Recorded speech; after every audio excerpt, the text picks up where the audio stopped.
I mean, Lego, and that's what this is about. She's landed a Lego sponsorship. I mean, Lego may as well just taken that money and just lit it on fire. Just lighted a flame. Because Paige Bueckers not drawing anybody to buy Legos except for a very, very, very, very small portion of basketball. There it is. That gut punch reaction says more than any statistic ever could about the storm brewing in the WNBA today. While one star is packing arenas with 20,000 screaming fans and pulling in $50 million in endorsements, another is being hyped as the league's next face of the game, even while averaging just 7. The chasm between the story being sold and the reality on the court has never been sharper or more shocking. Paige Bueckers is making an unprecedented off-court impact on the WNBA. Really? Paige Bueckers already one of the most hyped and highly anticipated players in the WNBA years before she was actually drafted number 1 overall in the 2025 draft. Bueckers' skills on the court are undeniable. Her potential to continue to grow is vast. My goodness, okay. But Bueckers has been making off-the-court moves that are unprecedented for a WNBA player. Let's lay the facts bare, because numbers don't lie. No matter how headlines try to rewrite the story. Paige Bueckers inked a deal with Lego in January 2025, joining the ranks of CarMax and Fanatics. The press hailed it as unprecedented off-court influence for a WNBA player. But unprecedented compared to what exactly? Meanwhile, Caitlin Clark locked in an 8-year, $28 million contract with Nike before she'd even stepped onto a professional court. Her endorsements?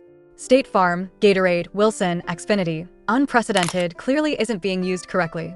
The Dallas Wings drew 7,273 fans per game during Bueckers' rookie year. The Indiana Fever, on the other hand, had to move multiple games to larger arenas just to handle crowds that overflowed their home venue. The American Airlines Arena, home to the Dallas Mavericks, hosted exactly 0 Wings games. But guess whose games got NBA arenas all to themselves? I'll give you one shot. Let me stop right there. That's a lie. Unprecedented to who? You've seen how many sponsorships Caitlin Clark's got? Did you see that Nike ad? From anywhere? Last I checked, 50 million views. Come on. Stop it. Stop it. In fact, I don't know that I can handle much more of this BS. The marketability that has continued to be a major factor in Bueckers' professional career as well is, of course, her UConn ties up there. Announced several partnerships like And now things start to get really revealing. The ratings don't lie. They expose the truth behind the carefully crafted marketing narrative. When the Dallas Wings faced the Indiana Fever on ABC in June 2024, the broadcast pulled in 2.1 million viewers. Impressive on the surface until you dig deeper. That wasn't a Paige Bueckers audience. That was a Caitlin Clark audience, with the Wings just playing the role of opponent. How can we be so sure? Because when the Wings took the court without Clark across from them, viewership plunged to 1.114 million. That's a staggering 46% drop. The article spun that 1.114 million figure as proof of Bueckers' strong local and regional following. But let's call it what it is. A million viewer decline doesn't signal success. It signals that the crowd wasn't watching for Dallas. They were watching for Indiana. Okay, let's just do it. Here we go. Here we go, right here. Paige Bueckers signs a deal with Lego as she prepares to be the next Nike signature athlete. So here we go, right here. And then there, okay, hey, why that gotta be Iowa Hawkeye colors? Oh, did I say that out loud? Why is that Iowa Hawkeye colors? Just wondering. I said right there, Lego may as well take that money and just burned it. Let's look at this, folks. Dallas Wing attendance, 7,273. Now, it's time to confront the elephant in the room, because this marketing play isn't random. Paige Bueckers ticks very specific boxes that make her irresistible to certain corporate agendas, no matter what the numbers say. She's a UConn product, backed by the most powerful network in women's college basketball. She's openly gay, giving her instant appeal to brands chasing LGBTQ representation. And she's in a high-profile interracial relationship with former teammate AZ Fudd, adding yet another layer of marketable allure in today's corporate climate. None of that is inherently wrong. But when companies favor identity markers over real market influence, they aren't making business calls, they're sending political messages with shareholder cash. LEGO didn't invest in Paige Bueckers because they expected a spike in sales. They invested in her because she embodies the values they want to showcase. That's their prerogative. But let's stop pretending this has anything to do with basketball performance or fan loyalty. 1.14 million viewers, indicating strong local and regional interest. Strong local and regional interest. By the way, I talk about agenda. There's your agenda. Paige Bueckers. Guess what? She checks the LGBTQ elemental P box. LGBTQ. Who cares? You know what? The Alphabet Mafia box. Along with the Connecticut, the University of Connecticut box. Or the Unrivaled League perfectly exposes this tension. Unrivaled is a brand new 3-on-3 basketball league that launched in January 2025, marketed as an alternative to playing overseas during the WNBA offseason. It boasts 30 players competing for higher salaries and equity stakes. Sounds exciting until you look closer. Asia Wilson isn't playing. Sabrina isn't playing. Sophie Cunningham isn't playing. Angel Ree isn't playing. And most importantly, Caitlin Clark isn't playing, the league's biggest potential magnet. The player who actually draws ratings, fills seats, and sells jerseys opted out. Meanwhile, Paige Bueckers is on the roster.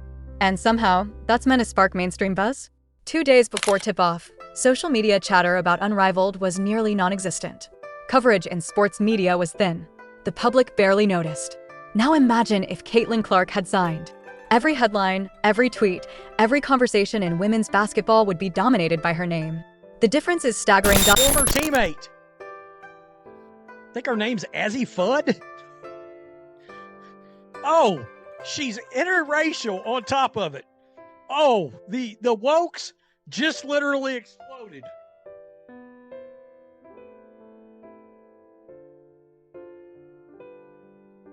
Again, folks, the agenda is thick in this league. And I don't know how the hell Caitlin Clark is going to be able to dodge that agenda. Because, I mean, the agenda oozes out in the play with running clotheslines and bionic elbows being dropped. This isn't about tearing down Paige Bueckers as a player. Her talent is real. She went number 1 overall in the 2025 draft for legitimate basketball reasons. At UConn, she averaged 21.2 points, 5.2 assists, and 4.8 rebounds per game in her final season. She's a gifted passer with sharp court vision and a silky shooting stroke. Her basketball IQ is elite. Her potential is undeniable, but potential isn't the same as current market power. And that's the chasm these marketing campaigns are desperate to bridge. Position someone as the next signature athlete before they've proven they can pack arenas or drive ratings. And you're not building a brand, you're stacking a house of cards that collapses the moment real data appears. The WNBA has a long history of manufacturing stars instead of letting them rise naturally. They pushed Brittany Gurrier heavily despite her limited mainstream pull.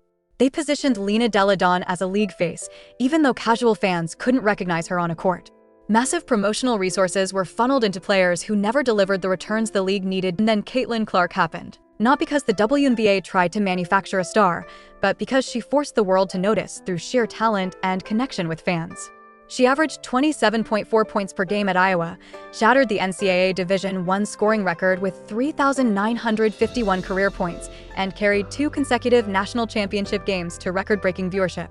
The 2024 title clash between Iowa and South Carolina drew 18.7 million viewers, the most-watched basketball game, men's or women's, in half a decade. That's pure, organic star power. That's what happens when performance, personality, and genuine fan devotion collide. Clark didn't rely on identity politics to sell her name. She didn't need corporate campaigns or agenda-driven endorsements. She simply played basketball at an undeniably elite level while staying authentically herself in front of cameras. The market noticed. And the contrast with Paige Bueckers couldn't be more glaring. That contrast? It's making a lot of people extremely uneasy. Unrivaled is Paige Bueckers. Nobody gives a shit about that league. Nobody's talking about it. They start playing in 2 days. Nobody cares. Well, wait a minute now. How many people do you think would have that circled if Caitlin Clark was playing in that league Monday? I'm just saying. Tell me what you think. That's why we're here. I mean, they hate us already, so what the bleep. Peace, I'm out. Till next time. So here's what it really comes down to. We're witnessing two completely different strategies for building a sports brand collide in real time. One approach is market-driven. Find the player who ignites fan passion, sells the most tickets, drives record viewership, and build everything around them. That's how every legendary sports league has operated. The NBA didn't crown Michael Jordan their signature star through committee votes or diversity programs. Jordan became that star because he was unstoppable, transcendent. The market had no choice but to respond. The other approach is agenda-driven. Pick the player who embodies the values you want to showcase, then pour marketing resources into elevating them, regardless of whether the numbers back it up. That's exactly what Lego is doing with Paige Bueckers. That's what certain media outlets are doing when they call her off-court deals unprecedented, while overlooking Caitlin Clark's vastly superior endorsement portfolio. The problem? The agenda-driven path only works for so long. You can buy ad campaigns, lock in partnerships, generate headlines, but you cannot manufacture genuine fan devotion. You cannot make people buy tickets to games they have no interest in. You cannot force audiences to watch broadcasts they don't care about. Eventually, the market asserts itself. And when it does, all that artificial hype collapses. Companies that prioritized agenda over market performance end up with failed campaigns and wasted budgets. Players prematurely labeled as stars face expectations they can't meet. And fans who are told to care about something they don't actually care about feel manipulated, resentful, and disillusioned. That is exactly where we are with Paige Bueckers. A talented player set up to fail by people more invested in what she symbolizes than whether she can truly move the market. The Lego deal will underperform. The Unrivaled League will struggle to find an audience, and in 2 years, we'll be having the same conversation about the next agenda-friendly prospect. Meanwhile, Caitlin Clark will keep drawing 20,000 fans per game, breaking ratings records and signing endorsements that dwarf anything Bueckers secures. Not because of conspiracy, not because of bias, but because that is what happens when authentic market demand meets undeniable star power. The WNBA can either learn from this and embrace market-driven star building, or keep trying to force narratives that don't match reality. They cannot do both. And the longer they pretend Paige Bueckers generates the same level of excitement as Caitlin Clark, the more credibility they lose with the very audience they're trying to grow. Ask yourself this: if you're running a company with a limited marketing budget, who are you investing in? The player who draws 7,273 fans per game and checks demographic boxes? Or the player who draws 20,000 fans per game and pulls in $50 million in endorsements? Because if you choose the former, you're not running a business, you're running a social experiment with someone else's money. And sooner or later, shareholders are going to demand answers.